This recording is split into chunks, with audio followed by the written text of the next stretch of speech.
My name is Sandy Clark. Welcome to, I should say into the microphone, but you probably can't see me over the podium.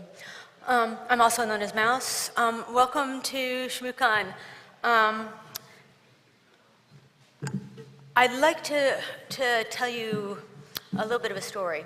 A year ago or so, because of our work in wiretapping and in privacy, we published a paper discussing the sort of issues that we thought that policymakers, attorneys, and politicians ought to understand about technology and privacy. And it was requested that we write a law review paper, that we write a paper for attorneys that would teach them how the things that they needed to know. I have never been so confused in my life. The details, the type of information, the way that information is portrayed and explained is completely different than the hacker world or the academic world that I'm used to.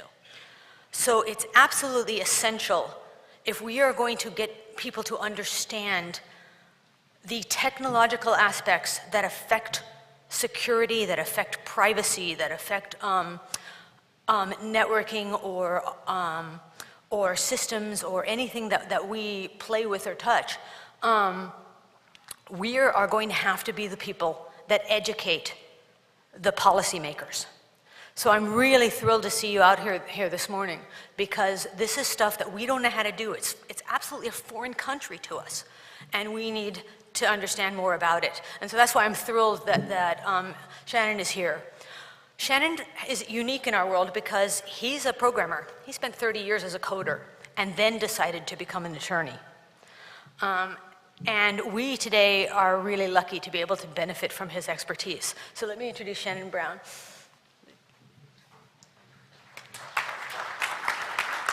Thank you.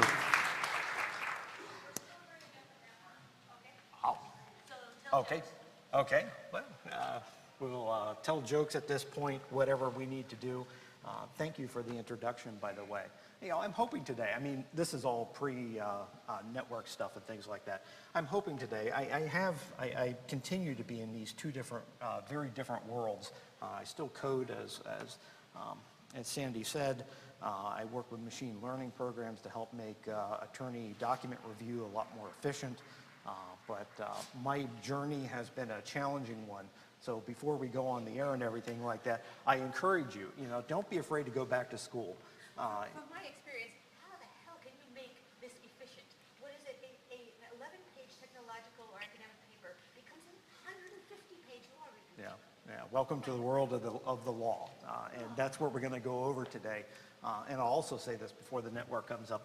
Today, nothing I'm going to talk about today is meant to insult anybody's intelligence. I'm going to go and kind of give you a perspective on what is the law. And I put that in quotes when I'm going to talk about it, because as Sandy was indicating, there's a real gap. And most of the time, I spend my role as that bridge to be communicating back and forth between two very different groups of people. I'll say this since we are off the air. If a lot of this stuff today you say, there's no way that could possibly be the way things are. Welcome to the world. That is the way. And as a community, we need to at least know that, have some insights into it, to be able to be positive advocates and to understand what needs to be done. So in our terminology, since this is off the record, we need to hack the system. We need to understand how it works so that we can manipulate it to get the results we need. That was commentary, if you didn't hear that, about hacking the system and maybe hacking the laws, what we should talk about, and do that in a way that, because really, I'll tell you, if you've never seen the movie War Games or anything from 1983, really, when you talk to politicians and talk to policy people and you talk to most attorneys, I'll tell you, go back and watch that movie, because that really is much of people who are making decisions. That is their, oftentimes their perspective on what this community is about. So just to be aware of that. Are we on the air now, or? Okay. I hesitate to do this, but does anybody have any questions before we start or anything, or? Yes. I certainly can. You're going to find that I'm not a person that likes to be caged. Is that better? Okay. You're going to find that I'm not a person that likes to be caged behind the podium here, even though there is a lot of security standing behind that. So, are there any other questions? Or yes. The law review paper we're writing is it publishes once a year. Yes. Is that the norm? Typically, law reviews. What we're referring to with law reviews in the legal community. I'm sorry. Oh, the question was do law reviews publish once a year? First of all, what is a law review? A law in the first of all, when you get a law degree, you're actually getting what's called a professional degree. This is somewhat similar to a doctor, a physician gets a medical degree. A lawyer gets what's called a JD in the United States, a Juris Doctorate, and the Juris Doctorate process is a professional degree. In that professional academic realm, there are high-level academic publications that are analogous to a lot of the publications in the technology field, the academic technology field. And those publications are what law reviews are. So it's kind of where people discuss articles. And in answer to your question, do they publish once a year? Typically, they publish twice a year. But it's really quite an honor to be selected to be in a law review article. So you should be. I'm just feeling that it's an onerous It is onerous. I worked on law review. When you're in law school, you can get selected for law review. I worked on law review, and it's probably one of the most miserable. Okay, we're on now? Great. Great. Okay, this is technology law. Okay, there we go. This is technology law issues for security professionals. We're going to talk about today a number of different issues as we come up here. The presentation roadmap, there basically are going to be three different parts of the presentation. There's going to be an overview of what we mean by the law, and I put that in quotes intentionally because the law may not be what you think it is. And that is sometimes to your peril. And if you're working as an advocate or trying to inform other people or trying to communicate with people, it's very important to understand how the policymakers and attorneys and other people may view the law differently from the community. Then I'm going to illustrate some of those concepts from what the law is with some statutes, some federal statutes and some state statutes that might be of particular interest to this community. When I present them, I don't mean to stereotype anything or to provide any type of insights like that. It's simply to provide an overview of the laws. And then I'm going to get into something with changing times. Originally, I was in policy research. For me, policy is very important. And changing times is going to give you some insights into what is changing. And if you think things are challenging now, unfortunately, and it's not my intent with this presentation to worry people or make them concerned, but I think it is kind of a wake-up call to say that things are changing, and we might need to have a larger voice in these community or in the broader community. Today is a legal information session. Prior to becoming an attorney, again, I went back to school after being in the technology field, or I've been programming now for 30 years. And I went back to school. People used to talk about this. What's the difference between legal information and legal advice? Legal advice is when you sit down with an attorney, you hire the attorney, and you get legal advice specific to your situation. Today, these are insights, more policy-type discussions on what the law is and how it might be applied in certain cases. Knowing what you don't know. For me, the shock of going back to law school, one of the reasons why I went back to law school was to try to figure out what I didn't know. And as we discussed a couple of minutes ago, the law really is, it's fascinating, it's interesting, but knowing what you don't know is very important. A common thread throughout the presentation today is going to be this concept, and this comes from ancient Roman law. We have over 2,000 years of precedent for this. But ignorance of the law is no excuse. But as we're going to find today, how realistic this is today. Again, we're going to cover a lot of material, but ignorance of the law is no excuse, but trying to figure out what the law is right now, I will be the first one to admit, is a real challenge.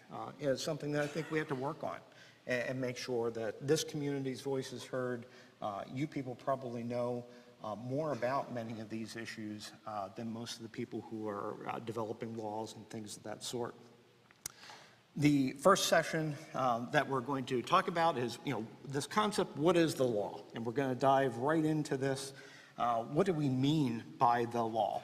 I'm going to cover a couple of different aspects of this. Some of this may sound very basic, very introductory, but we need to have a good, firm foundation. One of the first distinctions when we talk about laws is knowing the difference between criminal law and civil law. And this is how an attorney or a lawyer, policymaker looks at things. Criminal laws are situations where the government is coming after you. And I'll use these terms specifically.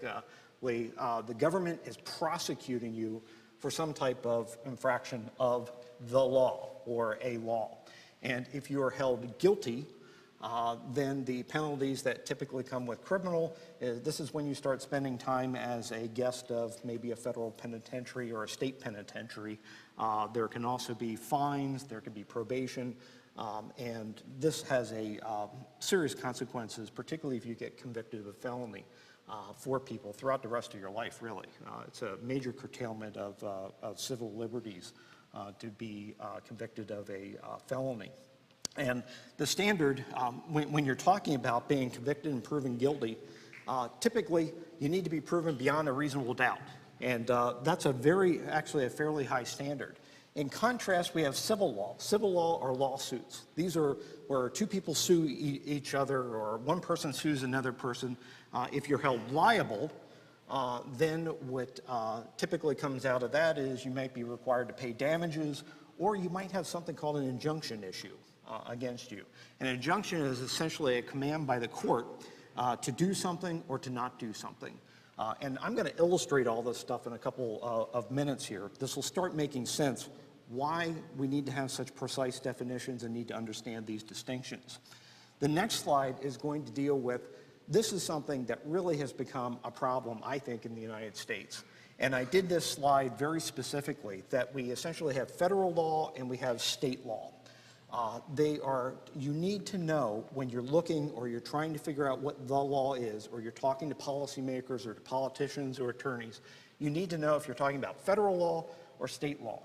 There's been kind of an erosion over the past 25 years, and a mistake that sometimes people make, that they think that federal law defines everything, that it's kind of the big law, that's the big leagues, and then the state is just kind of the junior varsity version of the law or something. That is not the case. And as we'll illustrate here, generally speaking, when you're talking about federal law and you're talking about federal laws, you need to stay within that silo, so to speak, within that realm, within that sphere of influence, that court cases that interpret the federal law, you're in the federal sphere. Likewise, you're in the state sphere if there are state laws, etc. As I'm going to illustrate, and I think that this is increasingly becoming an issue, the state laws are starting to become, or there are a lot of state laws, I should say, on the books that people are not aware of. Many cases, and this is just out of necessity because there's so much of this stuff, in many cases there's usually largely a community focus on federal law. But what I want to emphasize is that there are many cases there are state laws that are just as onerous and sometimes just as outdated and sometimes even more so than the federal laws. The next slide is really one of the core slides in it. And if you get anything out of this presentation, I hope that you understand this concept. When most people say, well, I looked up the law, and again, I'm not trying to insult anybody's intelligence here or anything, but somebody says, well, I looked up the law. What people are generally referring to is that they looked up the statute. And if you see that on the slide there, that is one of the clouds that is in there. Statutes are laws that are passed, they're written down. Oh, I am? Sorry. Apologize about that. We'll get a slide ahead the next source here. But what we're talking about here is generally statutes. Statutes are passed by legislatures. You have federal statutes, you have state statutes. Again, you need to stay within, generally speaking, need to stay within those silos to understand how that law is actually interpreted. If you see here, the law is in the middle of this. So when you look up a statute is passed by a legislative body. In the federal government, that would be by Congress. In state governments, that's generally by a state legislature. The statutes are what most people think of. These are very easy to find. There's some great resources online that talk about statutes, but as I'm going to illustrate in a couple of minutes, just looking at the statutes does not mean that you're understanding the law. So if you're talking to policymakers and things, there's a lot more that goes into it. And some of those other areas are international treaties. We're going to see an example of that today. The controversial, still controversial, our Digital Millennium Copyright Act. When you're talking about that and people say, well, that act isn't a good idea, the Digital Millennium Copyright Act is actually the United States' federal statutes that implement an international treaty. So when you're talking to policymakers about what's wrong with the Digital Millennium Copyright Act, you're not just looking at the text of that act, you also need to be looking at international law issues, commitments, treaties, and things of that sort. So there's a much broader perspective when you're looking at the law. Constitutions, this is not a typo. When most people talk about their constitutional rights, they talk about their First Amendment rights and their Second Amendment rights and Fourth Amendment rights and things like that. Those are typically referring to your federal constitutional rights. But if you've never looked it up, every state in the United States has its own state constitution. And if you remember back to the graphic that I had where you have a federal sphere and a state sphere, people sometimes think the federal is bigger than or in some cases always supreme to state law. But what most people would be shocked to find out is that those federal definition of rights in the Constitution are actually the minimums. And that might shock a lot of people. The state can actually, for state law issues, can actually provide much broader protections, and indeed many states do that in their constitutions. But we'll see an example today where the constitutions also inform on what the interpretation of the law is as well. Regulations, I could go on about this all day. What regulations are essentially in the United States, there's a principle that legislative bodies can delegate some of their lawmaking authority to administrative agencies. You might know them more familiarly anyway, to use familiar terms for them, you might be talking about things like the IRS, the EPA, the FCC, the FAA. Those organizations promulgate what are called rules or regulations, and these really trip people up. Because if people look up the law and they're looking just at the statute, actually those statutes provide the overall structure for a body of law, but the regulations are very important. And as a community, the regulations are usually where you have a direct input during the rulemaking process, during the development of these things, particularly for organizations like the FTC, the Federal Trade Commission, the SEC, and increasingly HHS, which is Health and Human Services. I just mentioned that because these regulations are a big deal. They really, when you look at the law, if you put it into books and things like that, the stack of books that represents the statutes might fit on this table. The regulations would probably fill this room. They're a huge area in the United States, and people need to understand that system in order to inform on what's going on. The other one I want to talk about here is the common law. The best description I can give of this is that the common law sets as kind of a backdrop or a penumbra or a set of common templates and common understandings. If you have a programming background, these are kind of like abstract classes or something like that, and the statutes actually implement, or you can use interfaces as well, but actually implement those laws and the understandings. Now, you may say the common law the United States is a common law country. What that means is that the law evolves over time. And it comes from a British tradition that sometimes the law is not always written down in the way we think of the law being written down. These common law principles stand as a backdrop to a lot of law, and one that we're going to be illustrated today is the concept of trespass. Trespass is a common law concept. Essentially, it's the non-criminal invasion of the property interest of another. If you think about that abstractly, you can see how that would probably apply to what are called in popular culture computer crimes codes. But the final thing that I want to talk about here is going to be court cases. I'm going to spend quite a bit of time talking about court cases. Again, the United States is a common law country. One of the ways that we develop law in this country is through court cases. And the best way I can describe this, if you think about all this other stuff, the statutes, the regulations, the constitutions, all that kind of stuff, you can think about that as being the rules. You know, if you're playing chess or you're playing a sport or whatever, those define the rules. When the rules actually get implemented, but that doesn't mean you know how to play chess. That doesn't mean that you're a good chess player. Court cases are somewhat analogous to that. That court cases are where the rubber hits the road. This is where courts are actually interpreting not only what the law is, but they're applying it to specific facts in a case. And that's why court cases are so important. There are a number of, you see these in the news all the time. It's because they're very, very important within the United States system to understand how the law actually develops over time and how courts are applying that law to specific circumstances. Now, in order to understand those court cases, and I know this might be long and things like that, but you need to understand this stuff to be able to start to talk to policymakers and things, because if you just go in talking about the statutes, they're going to look at you and say, what about all this other stuff? And court cases are one that has a profound effect in the United States, and you need to understand with court cases that not all court decisions are the same. And this is something, even though these are frequently in the news, I'm hoping that you have a little bit more sophisticated understanding of what those cases in the news mean, when they're important, and when those cases start becoming the law, and the law on a specific issue. But all courts are not the same. They issue different levels of opinion, and this is because of a fundamental distinction. In the United States, we essentially have trial courts and appellate courts. A trial court is what we typically think of. This is what you might see on television. This is where you have a jury. This is supposedly where you have lawyers up there arguing before the jury and pounding on the podium, which really doesn't happen. And I would caution you, if you're ever in court, not to do that because that is not real life.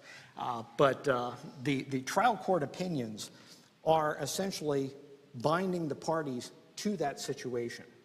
So if a person is accused of a crime, there could be a court case, the person may go to court, they may appear before a jury, and there might be a decision rendered. The important point to understand about a trial court decision is, generally speaking, they bind the parties, not necessarily other people. Now, I'll get to why that's important, because an appellate court is very, very different. An appellate court is essentially a trial court decision can be appealed under certain circumstances. Again, this isn't television or movies or anything like that. This is what really happens. Under certain circumstances, a trial court opinion can be appealed. And those circumstances, and this is a nugget I really want you to understand, is essentially that the trial court committed an error of law. So we had that slide there with all those things, statutes and regulations and all those types of things. Courts, when they're applying the law to a specific set of facts and circumstances in a case, can get it wrong sometimes. And if they get it wrong, you can appeal that case to an appellate court. Now, when an appellate court takes a look, or I should stop here for a second, just because you didn't like the decision is not grounds for appealing a case. That might be part of it sometimes, but that in itself is not grounds to appeal a case. Although, if we allowed that, about half of all people are going to be appealing the decision, because typically somebody is losing in court half the time.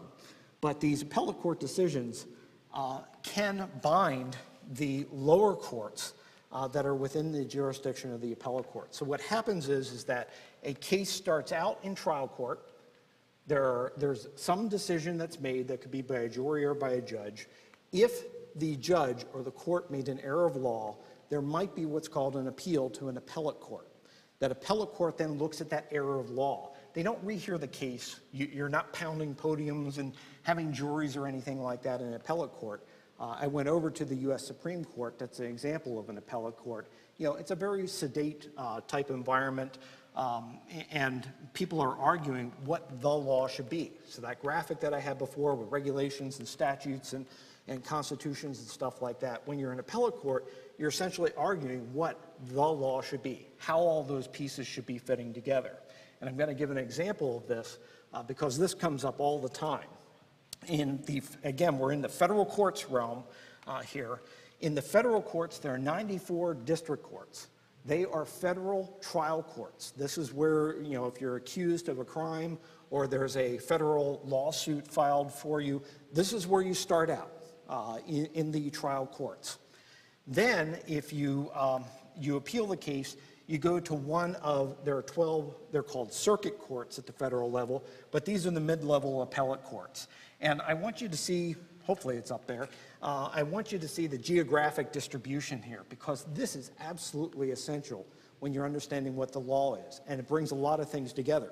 First of all, as most people are shocked to find out, federal law, even though supposedly it's, covers the entire United States, can actually vary from geographic location to geographic location on this map, depending on if the court who issued the opinion, which geographic location they're in. So there are 11 geographic locations. There's a 12th circuit court as well. But what this means is that when you read in the news that the federal 9th Circuit, which is the mid-level appellate court, held such and such, made such and such a decision, that decision might be binding the lower district courts within the geographic distribution, and the 9th Circuit happens to be on the West Coast. But somebody that lives in the 3rd Circuit, where I live in Pennsylvania, I live in the 3rd Circuit, that is not necessarily binding upon me in the 3rd Circuit. And that's very interesting. This is why when you hear in the news sometimes that the Supreme Court heard a case to resolve a split among the circuits. Well, when you talk about a split among the circuits, this is what we're talking about. In a couple of minutes, I'll show you why this is so critical, because when you're tasked with, you need to know what the law is, it might be surprising to find out, even at the federal law, that what the law is might vary according to court cases, depending on your geographic area. The U.S. Supreme Court is the highest federal appellate court. It makes final decisions on federal issues. This is something else that people get confused. State court systems look very, very much like this as well. Generally, they have a trial court level, some type of mid-level appellate court, and then a final state court. But on state court matters like contract, family law issues, typically wills, what happens when you die and things, the state highest court might actually be the final arbiter of those issues. So it's not always the case that the Supreme Court, comes in and, puts their foot down and has the final authority on all law. And that surprises a lot of people. It's something I didn't understand prior to going back to law school. But this graphic here illustrates that kind of silos approach. You have the 1st, 2nd, 3rd, up to the 11th Circuit. And essentially what this illustrates is that those mid-level circuit courts bind all the lower district courts, which are the trial courts in the federal system, within their own jurisdiction. The next slide, and I'll make these slides obviously available to you then. The point here is that when you're interpreting things, you're talking to policymakers, you're reading about stories and things like that, this is all what goes into the law. And as we started out the presentation saying that this is probably a lot more complicated than it might appear at first. Maybe it's more complicated than it should be. I don't know. I'm not here to discuss that today. But when you're doing this, it requires a much more sophisticated approach than it might appear. Initially, there are issues geographically. Where are you located? Are you within the state or the federal system? Was the court issuing the opinion a trial court or appellate court? Is it civil, criminal, etc.? I wanted to give one example of how this comes out very, very quickly. These are 2 actual headlines. Hopefully everybody can see them. 2 actual headlines that came out last month. and they came out within 10 days of each other, and this illustrates this concept. In one case, NSA phone program probably unconstitutional, judge rules. Okay. 10 days later, U.S. judge says NSA phone surveillance is lawful. Well, what is it? What is the law? The honest answer is we don't know. And why? Going through the parsing, this was a federal law. These were decisions by district courts, federal district courts. That means they're at the trial court level. That means they're probably not precedential. They probably don't have binding authority outside. So the fact of the matter is that we don't know yet. Well, we might have, I think everybody in here probably has an opinion on this particular topic, but you know, as far as the courts go, we don't have a final decision on what the law is related to that specific issue. Now I'm going to switch gears. That gives you enough, that's basically part of law school, first year, condensed into about 15 minutes right there. So if you're sitting there overwhelmed with this, and again, I'm not trying to insult anybody by saying that, but I mean, if you're sitting there saying, oh my goodness, you know, I never knew this, you know, welcome to that world. And I think if you brought a lot of lawyers into this room and they followed the presentations that are going to go into, they would probably be saying the exact same thing. Oh my goodness, I didn't even know what I didn't know with these situations. Now I'm going to shift gears. I'm going to talk about some actual federal statutes within our construction there, some actual federal statutes, and illustrate some of these concepts and show how what you might look at in a statute might not be what the law is in a specific case. And the first one that I'm going to cover is going to be the Computer Fraud and Abuse Act. Most people are probably familiar with the Computer Fraud and Abuse Act. There's been a lot of activity with this lately. From a popular culture view, and people that you might be addressing and policymakers and things, this is essentially the federal anti-hacking statute. And again, that's a popular culture view of what that term means. But essentially, and distilling this down, and I'll preface these comments by saying, you really need to figure out what the whole law is with this situation. I'm just going to use part of this particular statute to illustrate some of the issues and things that go into figuring out what the law is. But in its nucleus, the Computer Fraud and Abuse Act prohibits two things. It prohibits accessing a computer without authorization and exceeding authorized access to essentially a protected computer. That's something that may sound, what does that mean? This has been fodder for many, many, many court cases that illustrate what these principles are. Serious consequences. The Computer Fraud and Abuse Act is a federal statute. It has both criminal aspects to it and it has civil aspects to it. And I'm going to really emphasize those civil aspects because I think that they are on the rise. And I'll talk about that at the end of the talk as well.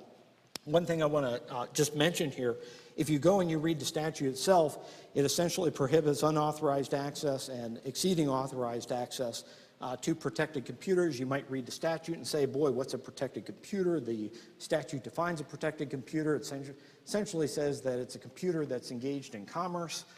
You might look at that and say, oh, phew, you know, that doesn't apply to me. You know, I'm just doing this, you know, nobody's paying me for this. This is just something that I'm doing. There's no compensation or I'm doing for a nonprofit. That is not what that means. What engaged in commerce means is, and this is pulling in from that slide that I have with all the bubbles around it, is constitutional interpretation. The way the federal Constitution is interpreted, there's a commerce clause in the United States Constitution, and the way the federal courts have interpreted that commerce clause, almost any computer today or computing device today fits into this definition. But people might look at that statute and say, oh, okay, you know, this doesn't apply to me because I'm not selling anything, or I'm not, but that's not what that means. And I point this out and spend some time on this because these are the things that can trip up people when they're discussing these issues, particularly with policymakers. Now, the first thing I'm going to talk about is what we might call the unauthorized access prong. This is fairly straightforward at this point. Most courts interpret this in the way that you would typically think about it, that people access the computer or a computing device without permission. The question comes in, and the interesting part for this crowd, I think, is the whole exceeding authorized access. And this will shock a lot of people, and I hope, in part that this shocks you, to see how the term exceeding authorized access is being interpreted by the courts and how it is representing the law. Typically, what happens is, in most places in the country, if you remember back to the graphic with the United States and all the appellate courts represented on that, in most of the country, in most of the circuits, the appellate courts have defined exceeding authorized access extremely broadly, violating employer terms of, violating employer rules might trigger Computer Fraud and Abuse Act prosecution, either a federal case or civil cases. Violating website terms of service, violating some type of contractual provisions and things like that. The point that I'm trying to make here is that in a large part of the United States, the law is interpreted extremely broadly. Anything that essentially goes beyond what you specifically are permitted to do could trigger, in certain cases, Computer Fraud and Abuse Act issues, except if you're in the West Coast.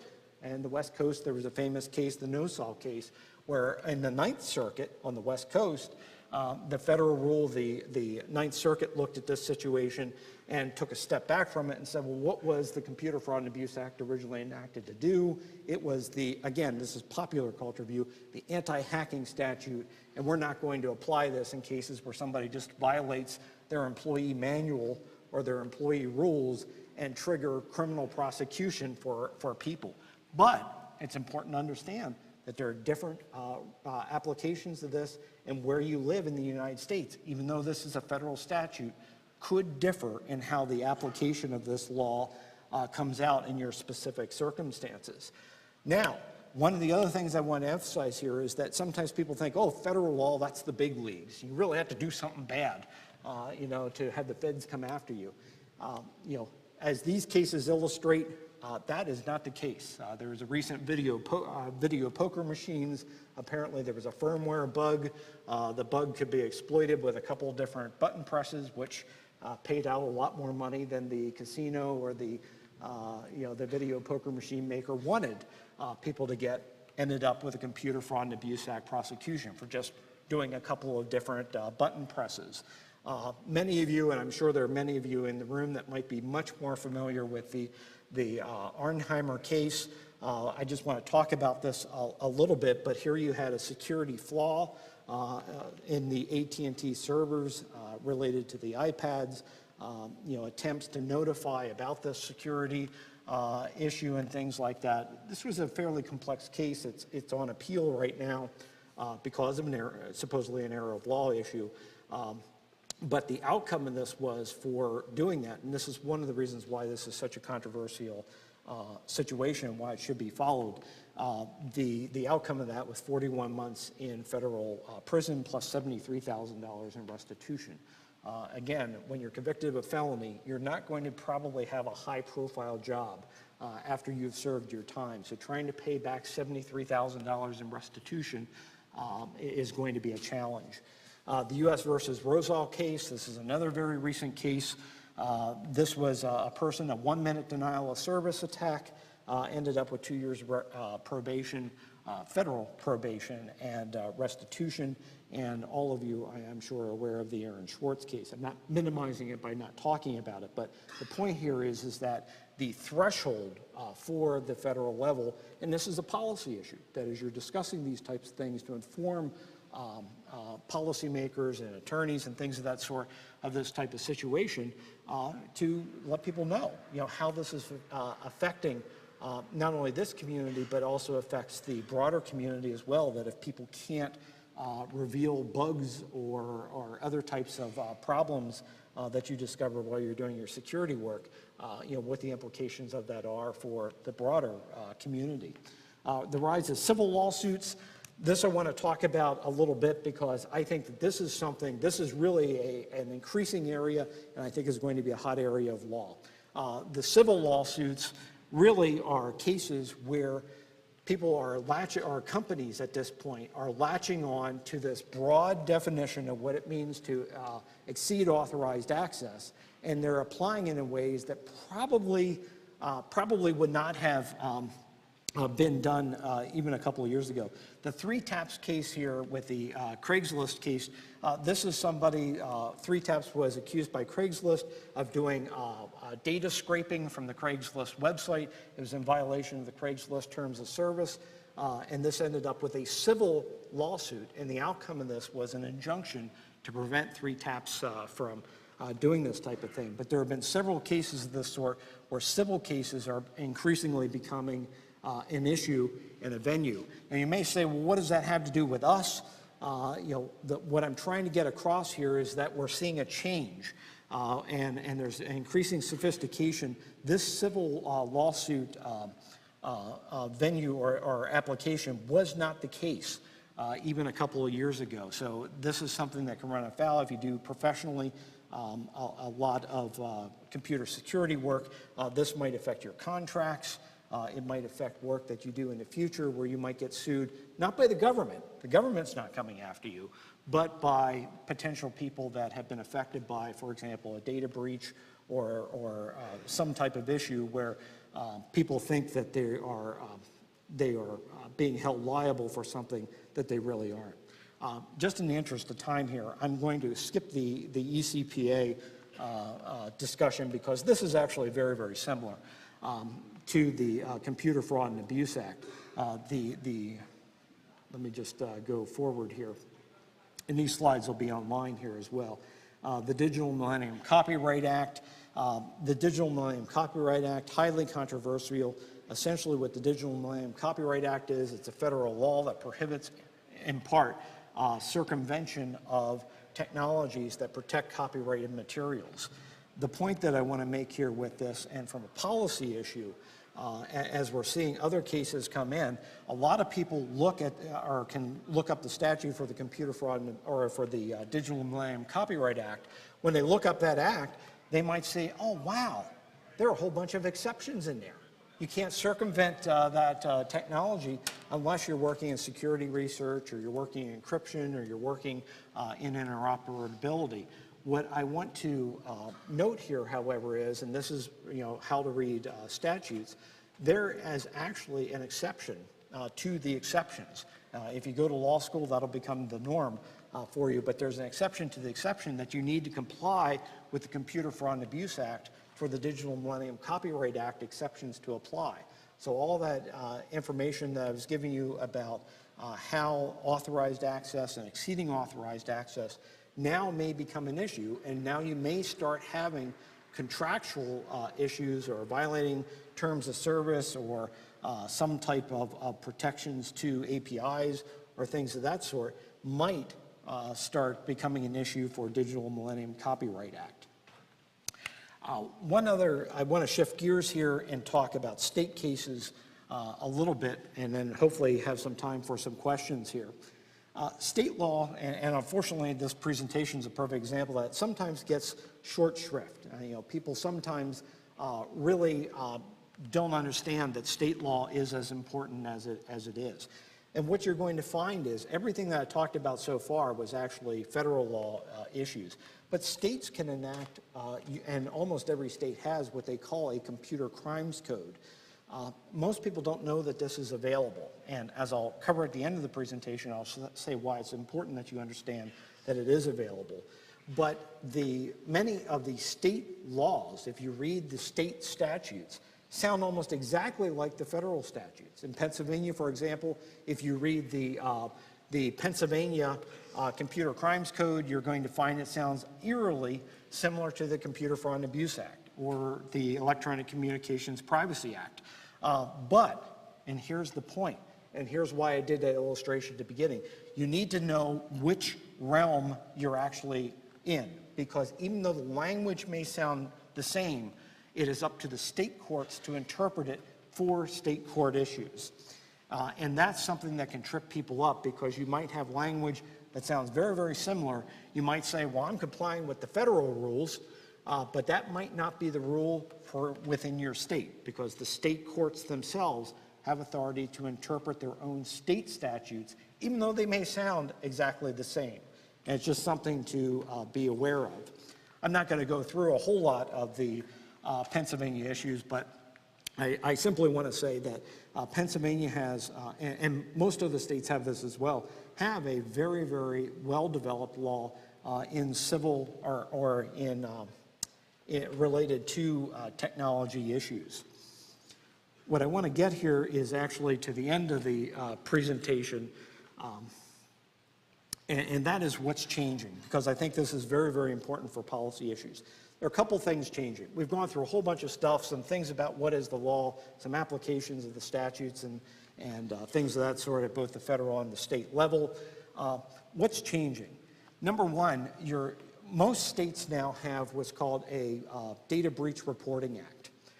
And a Data Breach Reporting Act is really a double-edged sword, because what these acts typically do is they may require mandatory reporting of data breach issues and some of the other issues that we talked about. So whereas 5 years ago or 10 years ago, it might have been in a company's interest to say, well, you know what, we had that data breach, but it's probably not a good idea to tell a whole lot of people about that because it's going to be bad for business. That is changing. And these data breach reporting acts are heightening the requirements and are increasingly, the companies themselves can be held liable for not reporting these issues. Now, for some of you, that might be giving you work because there's an increased knowledge of the need for good security issues and good security measures. But the point here is that whereas things might have been discretionary even 5 years ago, they're increasingly becoming mandatory. Another big area are regulations. And this has been a fundamental change really within the past 2 years. That a number, and this is happening at both the state and the federal level, but at the federal level, there have been significant changes in the regulations that apply, for example, to personal health care information. The SEC has increased their penalties and things for not reporting issues relating to banking. The FTC is increasing their regulations as well. And remember, regulations are the law, and there are stiff penalties. Again, there's now an incentive for companies to actually be reporting these issues, being aware of these issues, and heightening and increasing the threshold for what's going to happen if they don't report these particular issues. Along with that, you start having insurance companies. I'm not going to go into a whole discussion of insurance companies, but insurance companies are starting to offer data breach, for example, coverage. So once you get insurance companies involved, not bad-mouthing them if anybody deals with them, but you're going to have insurance companies are increasingly trying to shift the risk, and they're going to start using those civil lawsuits that I was talking about in order to try to get compensation from people, for example, for data breaches. And one final one are stockholders. If this isn't bad enough and the message isn't clear enough to what's changing, particularly at companies, the stockholders are increasingly holding the officers of the companies responsible for data breaches and not taking proper precautionary and preventive measures ahead of time in order to prevent data breaches. So when you have 40 million or 70 million records that are compromised, and that affects the bottom line, $1 billion, whatever it is, shareholders are increasingly holding the owners of the company responsible for those acts. So you have a lot of things changing in law that really are going to make a big difference. That was a lot of stuff today. Sorry we got a little bit of a late start there. I'm going to be around for the rest of the weekend. I've been here, enjoyed it. This is my first ShmooCon, and I've had a great time. Can't wait for some of the presentations this afternoon. What I'm hoping that you started getting out of this is that you're not going to walk out of here lawyers. I encourage you not to do that. If you need help or whatever, seek help because these things might be a lot more complicated than they seem to begin with. Support advocacy groups that are working in these areas. There are some here, the EFF is here, but there are other organizations that are trying to give a voice to the community on these issues so that people understand that there's more than one side to this. And one other thing I'll encourage you to do, work in policy areas and vote and run for office. And it may sound odd to say that. Some people might be reluctant to do so, but that's one way that is very effective to change the law to become the people who help make the law. So, thank you.